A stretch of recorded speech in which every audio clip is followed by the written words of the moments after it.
Rollmance can be a difficult mix for members of the Lonely Hearts Club Band. Take Lorna Luft, who married Jake Hooker of the Arrows, a band produced by Mickey Most, who hit the road and the charts in the early 70s. Of course, Lorna Luft had her own musical pedigree, the daughter of Judy Garland, sister of Liza Minnelli. Her own Yellow Brick Road was more like crazy paving. Rock and Rollmance meets Lorna Luft on Wedding TV.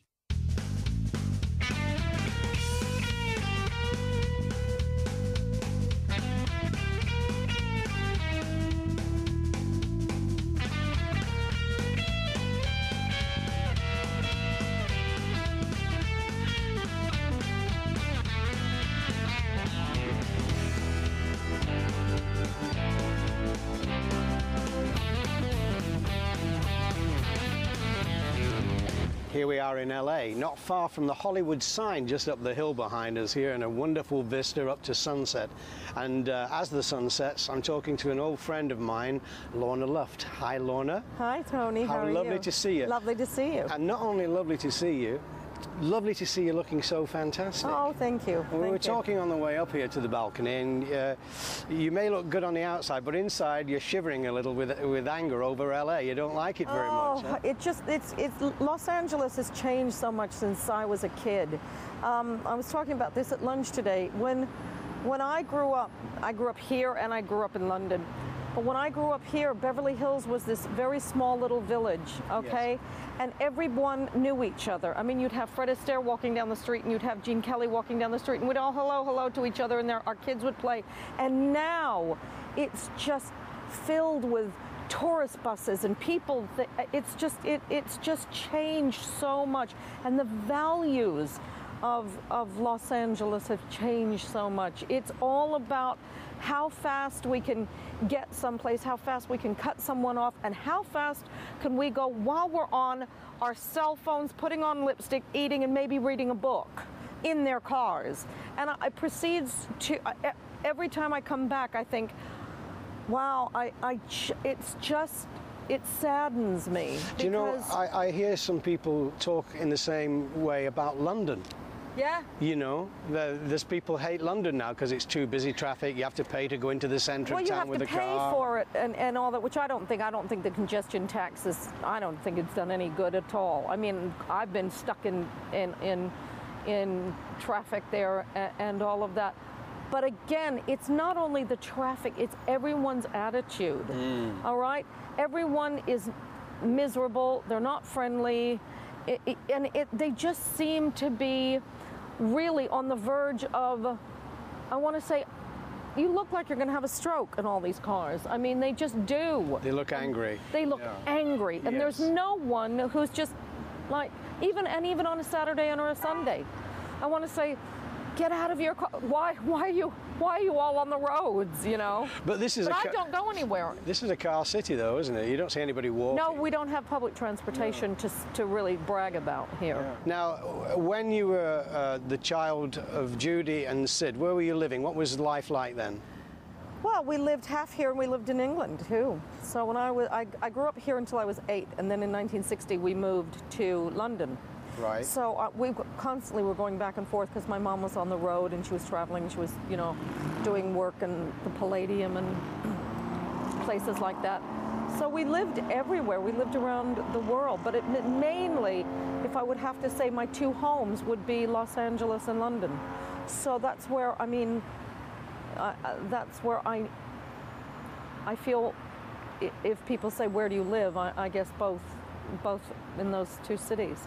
And what did your dad do while your mum was singing? Did he? She was there. My dad managed my mum. He managed her. So, it's a great relationship then. Did he manage her before he married her, or? No. He was a movie producer, and then he produced I think one of her greatest works of art, a movie called The Star Is Born. Right. So. Did you benefit from a kind of a loving environment between your mum and dad? No, I had an amusement park ride of a childhood. Did you? I did. The highs were really high and the lows were devastating. So what created the lows for you? Well, a lot of things.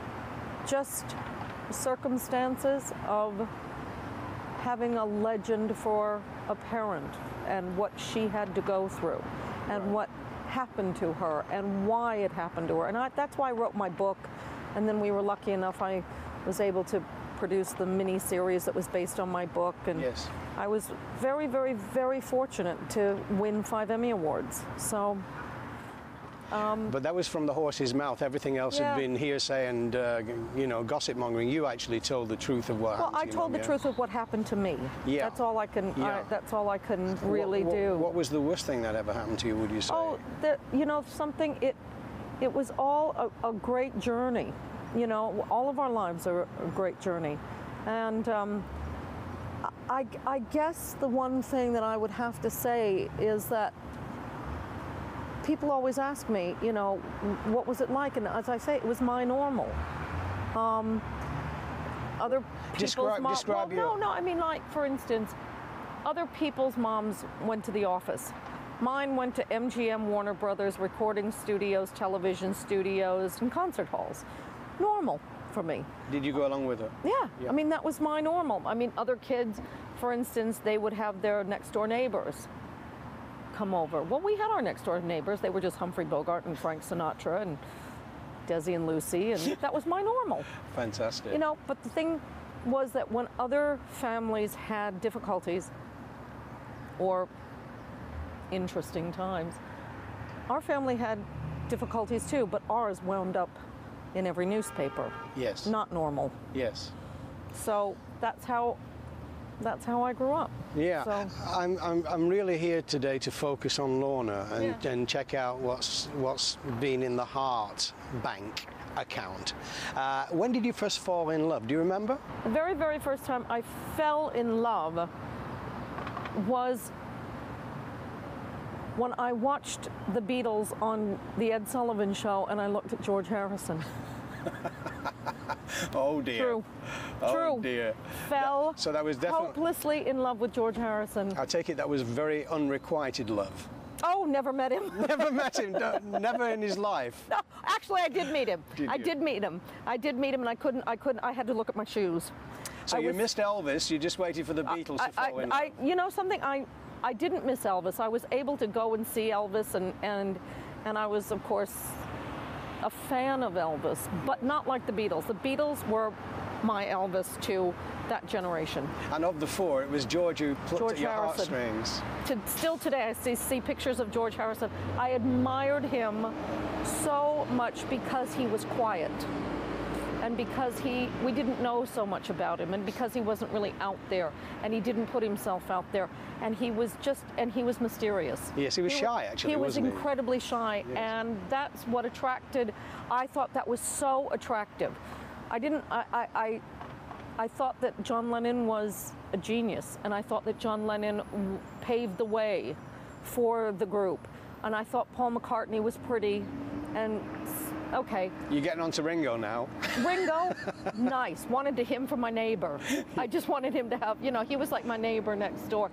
But it was George Harrison for me. That's when, if you ask me, when I first fell in love, I fell in love with George Harrison. Fantastic. So you got caught up in the whole Beatlemania thing. Absolutely. Yeah. Oh, this morning, Patty Boyd has written a book that I'm going to go out and get, and she was on television.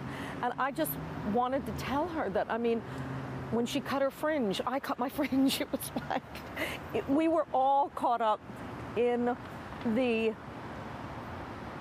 wonderful youth and the innocence. Yes. And I know it sounds strange, but I feel sorry for my children today. Yes. My daughter's 17. Yes. And I think, my God, we had the Beatles, and we had the Stones, and we had Led Zeppelin, and we had the Who, and who do they have? I mean, that's what I think.